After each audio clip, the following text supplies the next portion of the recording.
ముఖ్యంగా మీ కార్మికులు ఎలా ఉంది ఈ కూటమి ప్రభుత్వం వచ్చిన తర్వాత చంద్రబాబు నాయుడు వచ్చిన తర్వాత ఎలా బాగుంది సార్. ఇప్పుడు వచ్చింది ఇసుక కొరవ లేదు, మా అలాంటి వాళ్ళకి ఆకలి వాళ్ళకి అన్నం దొరుకుతుంది. అన్న క్యాంటీన్కి వెళ్ళగానే తప్పు అన్నం దొరుకుతుంది మా లాంటి వాళ్ళకి. ఇప్పుడు రోడ్డు మీద ఇన్నాళ్ళంటే అతను వచ్చిన తర్వాత ఇసుక లేదు, ఇప్పుడు అన్ని పనులు లేవు, ఏమి లేవు. ఇప్పుడు అతను వచ్చాడు, అన్ని హ్యాపీగా ఉన్నాయి. చంద్రబాబు నాయుడు వచ్చిన తర్వాత ఎలా అనిపిస్తుంది మీకు? హ్యాపీగా ఉంది, హ్యాపీగా ఉంది. డైలీ పని, మనం ఒళ్ళు పథకం నుంచి వెళ్ళలేము కానీ డైలీ పని ఉంటుంది. జగన్మోహన్ రెడ్డి ఉన్నప్పుడు ఎలా ఉండేది, ఎలాంటి ఇబ్బంది పడేవారు? చాలా ఇబ్బంది. ఇసుక లేదు, అప్పటికప్పుడు ఏమి లేవు, ఎవరిని అడగలేము. ఎవరు అడగలేక చెందలేక గ్యాస్ కమ్మలు కూడా అమ్ముకునే పరిస్థితులు నాకు వస్తాయి. ఇప్పుడు ఎట్లా ఉంది చంద్రబాబు నాయుడు? ఇప్పుడు చంద్రబాబు నాయుడు సూపర్. మొత్తం మీ కార్మికులు అందరూ హ్యాపీయా? హ్యాపీ. ఇప్పుడు ఫ్రీ భోజనానికి ప్రతి ఒక్కరికి, మా కష్టపడే లేబర్ అందరికీ కూడా హ్యాపీగా ఉంటుంది. ఎందుకంటే మేము కూలికి వెళ్ళి వస్తాం కాబట్టి 5 రూపాయలు ఇచ్చి అన్నం పెట్టడం చాలా మంచి పడుతుంది. పర్లేదు, హ్యాపీగా ఉంటుంది. పనులు కొరవ లేవు. అప్పుడంటే కూడా మేము చాలా ఇబ్బంది పడ్డాం. సమైక్యంలో ఇసుక దొరక్క, పని లేక, తినడానికి తిండి లేక చాలా అవస్థలు పడ్డాం. ఇప్పుడు అంత అవసరం లేకుండా హ్యాపీగా ఉన్నాం. పర్లేదు, పనులు దొరుకుతున్నాయి. పనులు ఉంటాయండి, పనులు ఎందుకుండా పనులు దొరుకుతున్నాయి. ఇసుక రాకుండా ఎలాంటి ఇబ్బంది పడ్డాం, చాలా ఇబ్బంది పడ్డాం. ఏం మెచ్చుకోలేదు మాకు తెలుసు. ఇప్పుడు చంద్రబాబు నాయుడు కూటమి వచ్చిన తర్వాత ఎలా? పర్లేదు, కొంచెం పర్లేదు అన్న. ఇప్పుడు అన్న క్యాంటీన్ పెట్టారు, పర్లేదు. అది ఏంటంటే 5 రూపీస్ భోజనం పెట్టడంటే మాటలు కాదు. మీరు పనులు చేసుకుని ఏ టైంకి వెళ్ళినా భోజనం ఉంటుందండి, పర్లేదు. కాకపోతే మీ కార్మికులకు నమ్మకం అనేది ఏర్పడింది అంటారు ఈ ప్రభుత్వం? నమ్మకం అనేది ఏర్పడిందన్న. ఈ గవర్నమెంట్ వచ్చినాక పర్వాలేదండి. ఎందుకంటే రోడ్లు అసలు కళ్ళు మూసుకొని తోలొచ్చండి. ఈ రోజు రోడ్లు అలా ఉన్నాయి. అభివృద్ధి పనుల్లో ఆంధ్రప్రదేశ్ దూసుకెళ్తుందండి సర్వేగా. ఎందుకంటే మాకు ఎటువల్ల మేము ఆన్లైన్ అయినా ఆఫ్లైన్ అయినా చక్కగా తోలుకుంటున్నాం సార్. మాకు ఎటువంటి ఇబ్బందులు లేదు. మా చంద్రబాబు నాయుడు దయ వల్ల రోడ్లు బాగా డెవలప్మెంట్ అయింది. ముందు 5 సంవత్సరాల కంటే ఈ 2 సంవత్సరాలు, ఈ 3 సంవత్సరాలు ఇంకా బాగున్నాయండి. ఎందుకంటే రోడ్లు బాగున్నాయి. రాజధాని అమరావతి సెక్రటరీ ఫుల్ గా డెవలప్మెంట్ అయింది. ఎటు చూసినా అమరావతి కిరాయిలకి మాకు వెళ్తున్నాం సార్. అక్కడికి వెళ్ళంగానే అన్న క్యాంటీన్ ఉంటుందండి అందుబాటులో. మాకు కడుపు అంటే 5 రూపాయలకి అన్నం తింటాము సార్ చంద్రబాబు నాయుడు పుణ్యం అంటే.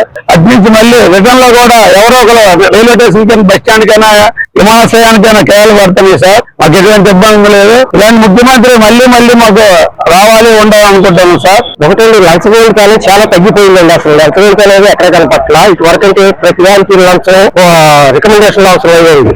ఇప్పుడు డైరెక్ట్ గా ఏ పనికైనా ఎక్కువ వెళ్ళి చేయించుకునే శక్తి వచ్చిందండి వాడు చంద్రబాబు గారి వల్ల. గతంలో రికమెండేషన్, రాజకీయ నాయకులు రికమెండేషన్ కావాలండి. పోయిన గవర్నమెంట్ లో వాళ్ళు చెప్తేనే వాళ్ళు చేసేవాళ్ళు ఆఫీసర్లు పనులు. ఇప్పుడు అక్కడ కాదండి, కలెక్టర్ గారి దగ్గరికైనా డైరెక్ట్ వెళ్ళి మాట్లాడగలిగే శక్తి నాకు వచ్చిందండి. ఎందుకంటే ఆ పౌరు చంద్రబాబు గారు ఇచ్చారు. అంటే ప్రతి వ్యక్తికి న్యాయం జరగాలని ఒక ఆలోచన ఉండడానికి ఖచ్చితంగా అమలు చేస్తారు. భవిష్యత్తులో ఉంటారండి. మళ్ళీ 20 సంవత్సరాలు ముఖ్యమంత్రి ఆయన. ఆయన అయితే ఆంధ్రప్రదేశ్ స్వర్ణ ఆంధ్రప్రదేశ్ అవుతుంది. కార్మికులుగా మీకు ఈ గవర్నమెంట్ వచ్చిన తర్వాత మీకు ఎలా అనిపించింది? రోడ్లు నెంబర్ 1 అండి. రైతుల్లో కాళ్ళే భయపడేవాళ్ళు అండి. ఇప్పుడు ఏ రోడ్డుకి వెళ్ళా అంటే వేస్తున్నారండి, అన్ని వేస్తున్నారు కానీ అన్ని ఒకేసారి అవ్వదండి. ఎందుకంటే అది డబ్బుతో కూలి పని, తర్వాత వర్క్ పనితో కూలి పని, మార్చే పని కాదండి. చేస్తున్నారండి. రోడ్లన్నీ బాగున్నాయి. రోడ్లన్నీ బ్రహ్మాండంగా ఉన్నాయండి. అది రావర్పాలు ఉన్నాయండి. ఇటు వరకు రావాలంటే వీధిలోకి ఎంత బాగా ఇంకా వేయించారు. రోడ్డు కళ్ళు మూసుకొచ్చేస్తాం, అక్కడ తిరిగి వచ్చి మళ్ళీ పాలతో తీసుకుని వెళ్ళిపోతున్నాయండి బళ్ళు. ఇప్పుడు ఆ ఇబ్బంది ఏమీ లేదండి. చంద్రబాబు గారు పరిపాలన నెంబర్ 1 అండి. ఆయన పేరెట్టేదంటే అది సరగా అయిపోతుంది. ఎందుకంటే రాజధాని పూర్తిగా పూర్తి చేస్తే ఆయన పేరు సువర్ణాక్షరాలతో రాయాలండి అక్కడ రాజధానిలో చంద్రబాబు గారి పేరు. కార్మికులు ఆ కూటమి ప్రభుత్వం వచ్చిన తర్వాత ఎలా అనిపిస్తుంది? మాకైతే బాగానే ఉంది. మాకైతే పనులు దొరుకుతున్నాయి. ఈ టీడీపీ ఉన్నంత వరకు మాకు పనులు దొరుకుతాయి. ఇప్పుడు గతంలోనే ఇసుక వచ్చినా మాకు ఎలా ఉంటుందో మాకు తెలియదు. ఒకప్పుడు మాకు ఇసుక కరువుకి, కూలికి ఆందోళన అయిపోయింది వాళ్ళం. ఇప్పుడు ఎలా ఉంది చంద్రబాబు నాయుడు? బాగానే ఉంది.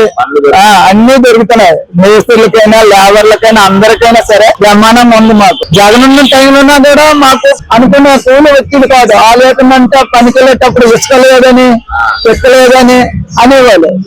మేమే ఇసుక కొనుక్కోలేకపోతున్నాం, మీకెంత కూలి ఇవ్వడమా అని అనేవాళ్ళు. ఇప్పుడైతే మాకు ఇసుక కూలే దొరుకుతుంది, పనులు దొరుకుతున్నాయి. మాకు జనసేన టీడీపీ పెట్టుకున్న వరకు మాకు సూపర్ లాగా ఉంది. ఈ కార్మికులందరూ హ్యాపీయే కదా. అయితే ఇప్పుడు కార్మికులు గతంలో ఎలాంటి ఇబ్బంది పడ్డారు, ఇప్పుడు ప్రభుత్వం వచ్చిన తర్వాత ఆ ఇసుక పెరుగుతుంది, పనులు కూడా పెరుగుతుంది, టైంకి 5 రూపాయలు అన్న క్యాంటీన్ భోజనం కూడా పెరుగుతుంది. ఎలా అనిపిస్తుంది? అన్న క్యాంటీన్ మనకి భోజనం అవుతుంది. అది పనికి వెళ్ళి అక్కడ మనకి 20 రూపాయలు వస్తున్నాయి కాదు, కాంట్రాక్ట్ లో తీసుకుంటారు. మనకు వచ్చింది కబోర్లు ఎప్పుడు అందలేదు. ఒక రోజు ఉంటే ఒక రోజు ఉంటుంది కాదు. ఇంతకుముందు ఇబ్బంది బాగా పడ్డాం. ఇబ్బంది కానీ చదివినప్పుడు ఇబ్బందులు బాగా పడ్డాం.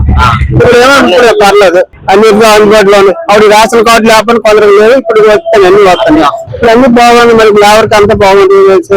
వస్తాడు మళ్ళీ చంద్రబాబు కూడా వస్తాడు. కార్యక్రమం తప్పనిసరి గవర్నమెంట్ వచ్చిన తర్వాత ఎలా ఉంది కార్మికుల యొక్క కళ్ళల్లో ఈ రోజు అందరికీ కూడా ఆనందం. ఈ ఉచితంగా ఇచ్చిన ఇసుకని కేవలం కృత్రిమంగా కొరతను ఏర్పాటు చేసి వాళ్ళందరినీ రోడ్డు పాలు చేశాడు. అలాగే కార్మికుల సంక్షేమ బోర్డులో నుంచి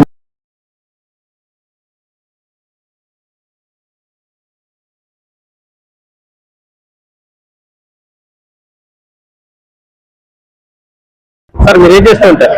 విజయవాడ మున్సిపల్ కార్పొరేషన్ లో వెహికల్ అవుట్ సోర్సింగ్ డ్రైవర్ గా పనిచేస్తానండి. మాకు ఈ గవర్నమెంట్ వచ్చిన దగ్గర నుంచి సకాలంలో జీతాలు పడతాం కానీ పని ఒత్తిడి తగ్గిందండి. వెహికల్స్ కూడా కొత్త వెహికల్స్ అన్ని ప్రొవైడ్ చేశారు. పనిభారం తగ్గింది.